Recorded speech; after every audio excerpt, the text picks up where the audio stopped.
Hey hotties, how you healing? How you feeling? I'm Zenzi, and this is Hotties Heal.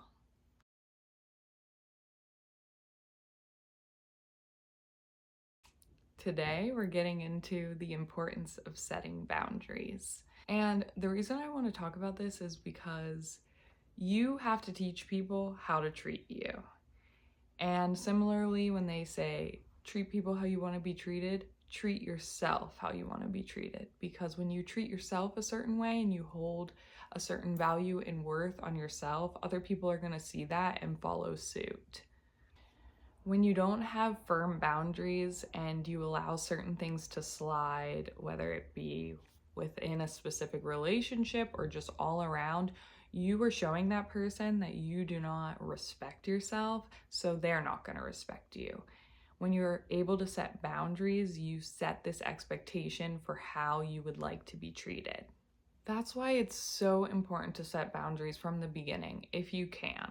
I know this isn't always possible because we aren't always taught healthy boundaries, and oftentimes they're things that have to be learned because generations before us really just did what they were told without asking questions and without any pushback. So boundaries are something that a lot of people are learning to implement into their lives at this time. And it can be super tricky and uncomfortable because when other people don't have strong, healthy boundaries for themselves and within their relationships, they're not going to feel comfortable with you having them with yourself. But there are so many benefits to setting boundaries. First and foremost, not that it's the most important, but it's a great way to improve your self-esteem. By setting boundaries, you are not only proving to others but yourself that you value and respect yourself. Continuing on, you get improved self-awareness. When you are setting these boundaries, you have to reflect and think about your needs, values, and limits, which create a better understanding of yourself and the types of relationships that you would like to have. People look at boundaries sometimes as a negative thing, but in reality, the truth of having healthy boundaries is that they can only improve your relationships. They become more balanced by expressing clear expectations and guidelines for how you want to be treated. And this can simultaneously shed light on relationships that may need to be revisited if people are feeling uncomfortable by these boundaries. It's an opportunity to show you who is aligned with you and who is willing to respect these things that you value and who is not, which can ultimately only make your life better and reduce stress by eliminating people in your life who aren't going to respect your boundaries, and also just eliminating stress in general because you're not going to be overextending yourself and taking on responsibilities that aren't yours. Another reason that setting boundaries is so great and positive is because it increases your personal growth by challenging you to prioritize your own wants, needs, and values, which ultimately just leads to living a more authentic life. Because when you are aligning with your true purpose and wants and needs, you aren't abandoning yourself in the process. Last but not least, it enhances your communication skills, not only within your relationship, but just overall. When you can prove to yourself that you can advocate for yourself, that is always a added bonus. It also encourages an open and honest dialogue within these relationships, which should allow the other parties involved to feel more comfortable to be open and honest with you about the things that they're feeling. And while we're on the topic of communication, I think it would be helpful to shed some light on ways to effectively communicate your boundaries in a healthy way. The first is to be clear and specific. Get to the point, don't drag it on too much, and be assertive in that.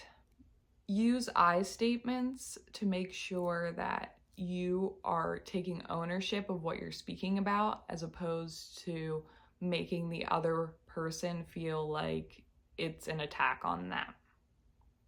Because oftentimes when we're establishing boundaries, it can feel like uncomfortable for the other person too, because they may personalize it. So it's great to use I statements like I feel or I whatever.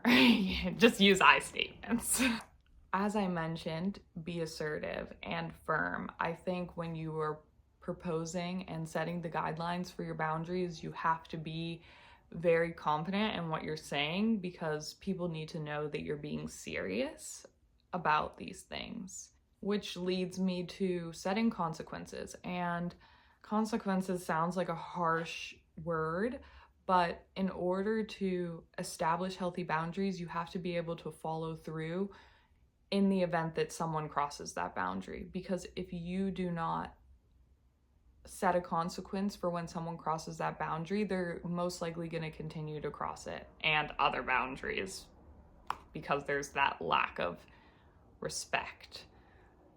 Alternatively, it's great to practice active listening once you've established your boundaries, to allow the other person or people involved to share their thoughts and their feelings. Obviously, just listen, practice empathy, but also stay firm in your boundaries. Another thing that you can do when communicating your boundaries effectively is nonverbal communication. Body language is a very communicative, is that a word? Either way, it's a great way to emphasize and reiterate what you're saying. You representing with your body language what you are saying about your boundaries is a way for people to understand that you're serious. Having good posture, maintaining eye contact. Body language is a great way to effectively communicate your boundaries as well. And lastly, make sure that you're following up about your boundaries. Continue the dialogue, make sure that the other people are understanding you, so that way, moving forward, you know that you're on the same page. Overall, I want everyone who's watching to remember that setting and communicating your boundaries is a skill that takes time, much like a lot of things. It's probably not going to happen overnight for you. It's going to take some practice. The best thing that you can do is remain compassionate towards yourself and all the others who are involved, while remembering to prioritize your own well-being. It's not selfish. It's an act of self-love. And anyone who can't accept that or respect that possibly doesn't deserve a place in your life. Hope this helps. And until next time, bye hotties.